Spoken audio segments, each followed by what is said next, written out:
थंडीमध्ये आपले केस खूप ड्राय, रफ आणि फ्रीझी होतात, कोरडे होतात, निस्तेज दिसायला लागतात आणि सोबतच आपला स्काल्प ड्राय होऊन डॅन्ड्रफचा प्रॉब्लेमही होतो. अशा वेळेस एक चांगलं हेअर केअर रुटीन जर तुम्ही फॉलो केलं तर हा कोणताच प्रॉब्लेम तुम्हाला होणार नाही. आणि थंडीमध्ये खूप हेअरफॉल होतो, तो नॉर्मल आहे, नैसर्गिक आहे. पण जर जास्त हेअरफॉल होत असेल तर थोडं ती चिंतेची बाब आहे. अशा परिस्थितीत एक खूप छान हेअर केअर रुटीन मी तुमचे शेअर करणार आहे, जे स्वतः मी फॉलो करते आणि याचे रिझल्ट खूप छान आहे. नक्की तुम्ही फॉलो करा. तर इथे फर्स्ट तुम्हाला काय करायचं आहे, जे आपले हेअर असतात ते चांगले कोंब करून घ्यायचे. माझ्या केसांमध्ये जर तुम्ही बघाल तर हे नॅचरल ऑइल आलेलं आहे, मी कोणतंही ऑइलिंग नाही केलेलं. केस विंचरण्यासाठी मोठ्या दातांचा कंगवा यूज करा. अशा प्रकारे भेटतात किंवा उडनचेही भेटतात. खूप छान प्रकारे तुम्ही तुमचे केस विंचरू शकतात, गुंता होत नाही आणि केसही तुटत नाही. हेअरशी रिलेटेड कोणतीही रेमेडी करण्याआधी किंवा हेअर पॅक लावण्याआधी किंवा हेअरशी रिलेटेड काहीही तुम्ही करत असाल त्याआधी तुम्हाला काय करायचं आहे, केस चांगल्या प्रकारे विंचरून घ्यायचे आहे. इथं माझ्या रुटीनमध्ये मी केस चांगले विंचरून घेतले आणि ऑइलिंग इथे करत आहे. हेवी ऑइलिंग करत आहे. हिवाळ्यात हे स्किप अजिबात नाही करायचं. स्काल्प नरिश राहतं, ड्राय अजिबात पडत नाही, त्यामुळे डॅन्ड्रफ आणि हेअरफॉलचा प्रॉब्लेम नाही होत. इथे 2 ऑइल मी मिक्स करून लावत आहे. ऑप्शनल आहे, पण जर तुमच्याकडे ऑप्शन असेल, तुमच्याकडे वेगवेगळे ऑइल असेल, इसेन्शियल ऑइल असेल तर ते नक्कीच मिक्स करून लावा. कारण एक साधं ऑइल नेहमी लावून त्याचा एवढा इफेक्ट होत नाही. त्यात जे इन्ग्रेडियंट्स असतात ते सेम असतात. म्हणून नेहमी मिक्स ऑइल किंवा वेगवेगळ्या प्रकारचे ऑइल ट्राय करावे. जर तुम्हाला सूट होत असेल तर ते कंटिन्यू नक्कीच करावे. याने फायदा होतो, हेअरफॉल थांबतो, हेअर ग्रोथ चांगल्या प्रकारे होते. मध्यंतरी माझा हेअरफॉल फार होत होता. ते नॅचरल आहे, कारण आपले जे डेड हेअर असतात त्याची पण एक लाईफ असते. नंतर ते हेअर पडून जातात, न्यू हेअर येतात. हे एक सर्कल असतं. ते जर तुम्हाला समजलं तर तुम्हाला जर हेअरफॉल होत असेल किंवा हेअरशी रिलेटेड प्रॉब्लेम होत असेल त्याचा तुम्हाला एवढा त्रास होत नाही. नॅचरल गोष्टी असतात, फक्त त्या समजून घ्यायच्या असतात. जर जास्तच हेवी हेअरफॉल होत असेल विनाकारण, विना रिझन, तर त्याचा नक्कीच तुम्ही इलाज करा, डॉक्टरांकडून सल्ला घ्या.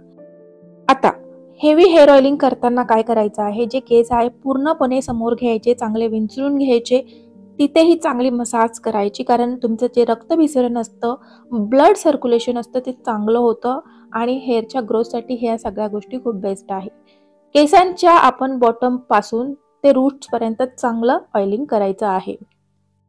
काही बायकांचा एक प्रॉब्लेम असतो की जर हेवी हेअर ऑइलिंग केलं तर हेअर लॉस होतो किंवा केस गळतात, म्हणून ते हे प्रकार करत नाही. तर असं नाही करायचं. जे डेड हेअर असतात ते पडणारच असतात, निघणारच असतात, त्यामुळे एवढी काळजी करायची नाही. चांगली डाएट घ्या, एक्सरसाइज करा. हेअरफॉल होत असेल तर न्यू हेअर ग्रोथ नक्कीच तुमची होईल. इथे हेवी हेअर ऑइलिंग केलेली आहे. हप्त्यातून किंवा वीकमध्ये मी एकदा असं ऑइल किंवा असं रुटीन नक्कीच फॉलो करते. इथे मस्त केस विंचरून घेतले आणि मस्त टाय केले. 1 तास मी ठेवणार आहे. सगळी घरातली कामं झाली की मी मस्त हेअर वॉश करणार आहे. हिवाळ्यात तुम्ही दुपारच्या वेळेसच ऑइलिंग करा आणि दुपारच्या वेळेसच केस धुवा. सकाळी जर हे सगळे प्रकार कराल तर थोडे सर्दी होऊ शकते. इथे जेव्हा आपण केसांना तेल लावून ठेवलं आहे 1 तास, तेव्हा मी हेअर पॅक आहे तो रेडी करणार आहे. यासाठी दही यूज करणार आहे. जर दही यूज करणार असाल तर दिवसाच तुम्हाला हा हेअर पॅक लावायचा आहे. यात मी रिठा जे असतं तो टाकणार आहे. रिठाची पावडर टाकणार आहे. रिठा केसांना चमक देतं, मजबूत करतं आणि शिवाय एक नॅचरल कंडिशनर आहे, नॅचरल शॅम्पू आहे, केसांना क्लीन करतो. यात कोणतंही ऑइल थोडेसे 2-3 थेंब टाका, म्हणजे हा हेअर पॅक ड्राय होणार नाही आणि केसांवर तो ड्रायनेस देणार नाही. दहीमध्ये स्वतःच एक एवढे गुडनेस असतात, त्यामुळे केस तुमचे चमकदार होतात, मजबूत होतात. एक खूपच छान प्रकारे शायनिंग तुमच्या केसांवर येते. सगळा पॅक्स मिक्स करून घ्या आणि थोडा वेळ असाच ठेवून द्या.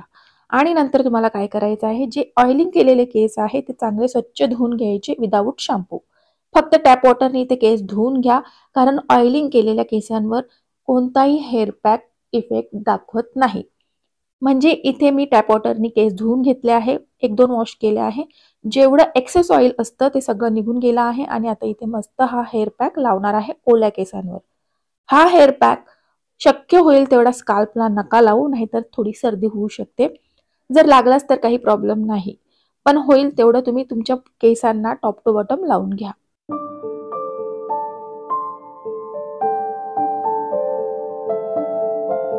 हा हेअर पॅक लावण्यामागची कारणे असे की हिवाळ्यात केस तुमचे ड्राय होतात, फ्रीझी होतात, रफ होतात, कोरडे निस्तेज दिसायला लागतात. तर तुमचे केस इन्स्टंट स्मूथ होतात, सरळ होतात, सिल्की होतात आणि शायनिंग येते. दही केसांना मजबूत करतं प्लस शायनिंग पण देतं. केसांसाठी बेस्टच आहे. एक प्रोटीनचं काम करतं तुमच्या केसांसाठी दही. आमच्या बिल्डिंगच्या बाजूला थोडंसं कन्स्ट्रक्शनचं काम आहे, त्यामुळे थोडासा डिस्टर्बन्स खूप आहे. त्यामुळे थोडा व्हिडिओमध्ये आवाज येऊ शकतो, तो प्लीज तुम्ही इग्नोर करा. तर इथे रेमेडीकडे लक्ष देऊया. तर इथे चांगल्या प्रकारे मी हा पॅक लावून घेतला आहे टॉप टू बॉटम आणि हा हेअर पॅक लावल्यानंतर थोडंसं मी उन्हातच बसणार आहे, कारण दुपारची वेळ आहे आणि थोडी बहुत थंडी असते, त्यामुळे थोडा कोल्ड व्हायचा चान्सेस आहे. जर तुम्हाला होत नसेल तर बेस्ट आहे.